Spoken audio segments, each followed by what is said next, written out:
Are you evil? Am I evil? No. I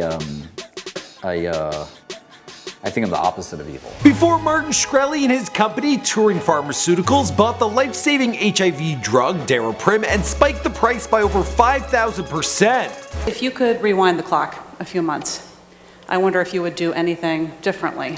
I probably would have raised the price higher. Before purchasing the only copy in existence of the Wu-Tang Clan album Once Upon a Time in Shaolin. If he want to be philanthropic, he can do something that could allow more people to hear the record. Before he promised to release music from the album if Donald Trump became president of the United States. Donald Trump is a dream for business people like me. He's injecting a bit of reality as well and across the political spectrum and across our great country. Martin Shkreli has been called one of the most hated CEOs in America, and for good reason. Daraprim is used to treat toxoplasmosis in HIV patients, and because of his price hikes, it is now sadly out of reach for many. Martin offered to bail Bobby Shmurda out of jail, then reneged on that when he was arrested himself for securities fraud. He's been banned from Twitter for harassing a journalist and making jokes about pedophilia. He's also apparently threatened to slap the YouTuber DJ AKADEMICS. So now I'm worried. You said you were gonna slap the fuck out of me. You really stand by that, bro? Look, man. But before becoming a real-life supervillain, Martin grew up in a rent-controlled Brooklyn apartment that was infested by rats and cockroaches. His parents were immigrants who worked as janitors to support their 4 children, and despite becoming a Wall Street hotshot at just 17 years young, he actually dropped out of high school before completing his senior year. How badass. You a real killer, man. You a killer, man, but you a soft killer, man. You a baby, man. What's going on, guys? My name is Michael McCrutton, documenting the life and career of Martin Shkreli prior to fame or infamy, here for you on Before They Are Famous. We've covered some other controversial figures in the past, like Bill Cosby, Al Capone, and DJ Keemstar. Be sure to check those out, but as always, let us know in the comments down below who you want me to document next.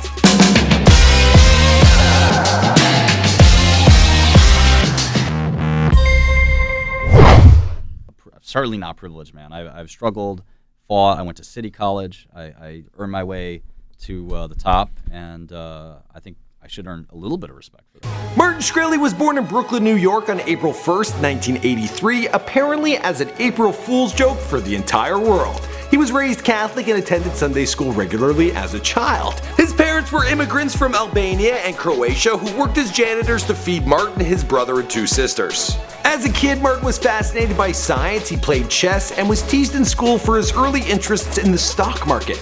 At some point during his childhood, one of his sisters became seriously ill, which he says sparked his interest in drugs like Daraprim and infections. I've been fascinated by infections. For a long time, my sister was dying of an infection. Just this strange symptomatology where she couldn't move. And it was really scary. He also told Vanity Fair that his fascination with chemistry began when a family member suffered from treatment-resistant depression.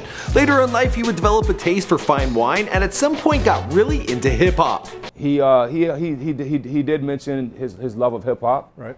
Martin attended Hunter College High School but got bored of school and dropped out after his junior year. Through a special program, he was able to get the credits needed for his diploma. At just 17 years old, he would start an internship at a Wall Street hedge fund, Kramer, Berkowitz and Company.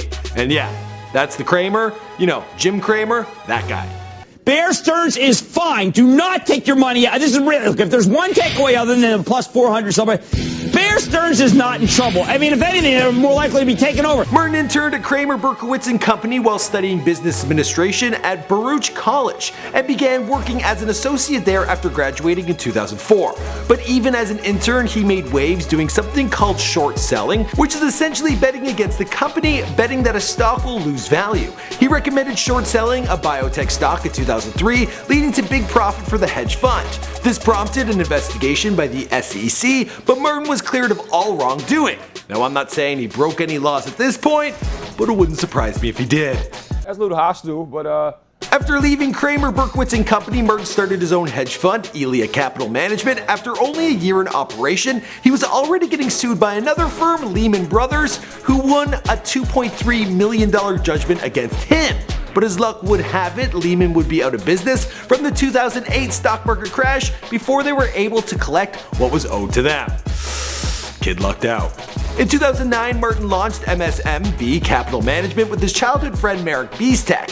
His business practices were aggressive from the beginning. On a single trade, he lost Merrill Lynch $7 million and nearly wiped out his own company. To recoup some of the losses in 2011, he began short-selling stocks from drug companies while delaying the launch of their products by filing requests with the FDA. I've overseen the death of thousands of these animals. As a result, patients would have to wait for a new cancer diagnostic and an inhaler insulin therapy to become available. But Martin, he didn't care, because he was making a whole lot of money. In 2011, he founded his first biotech company, Retrofin.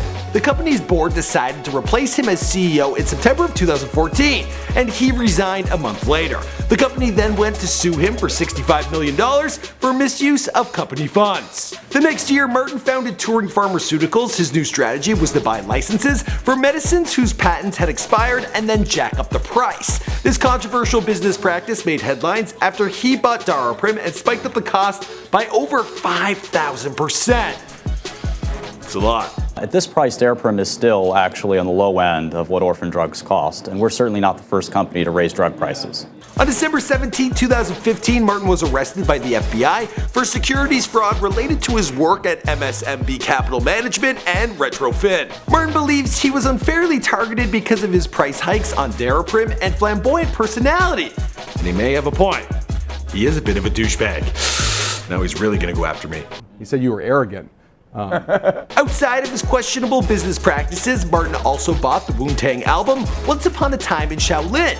The Wu-Tang had been secretly working on the album for years and decided to sell just one copy of it to the highest bidder through an online auction. The winner of the auction turned out to be Martin, and everyone was a little terrified about what he might do with it. Are people ever going to be able to hear this album? It depends. It depends on the world. I think that I could see myself in a place where I break it. And I've seriously considered that. To the delight of many Wu-Tang fans, an apparent clause from a contract between Martin and the Wu leaked online, stating, "The buying party also agrees that at any time during the stipulated 88-year period, the seller may legally plan and attempt to execute one heist or caper to steal back Once Upon a Time in Shaolin, which if successful would return all ownership rights to the seller. Said heist or caper can only be undertaken by the currently active member of the Wu-Tang Clan and or Bill Murray." For real. Or not for real. This actually turned out to be a joke, but it was so popular that even RZA responded with this tweet. "We're really getting the urge to call Bill Murray." In February of 2016, Martin was called to appear before the US House of Representatives to answer questions about his Daraprim price increase.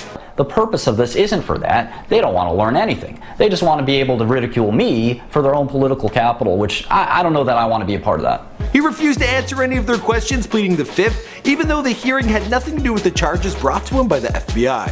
Do you think you've done anything wrong?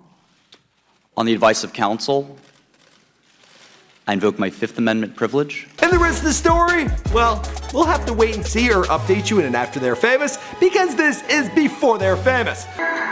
Welcome. Time to shoot back down to the 36 chambers. Thanks for checking out this video, guys. Don't forget to subscribe to this channel and browse around. In the past, we've covered Bobby Shmurda and Old Dirty Bastard from the Wu-Tang Clan, so you might want to check those out. But we've also done some historical figures and a few douchebags. Well, depends. Browse around, let me know. See you guys in another video.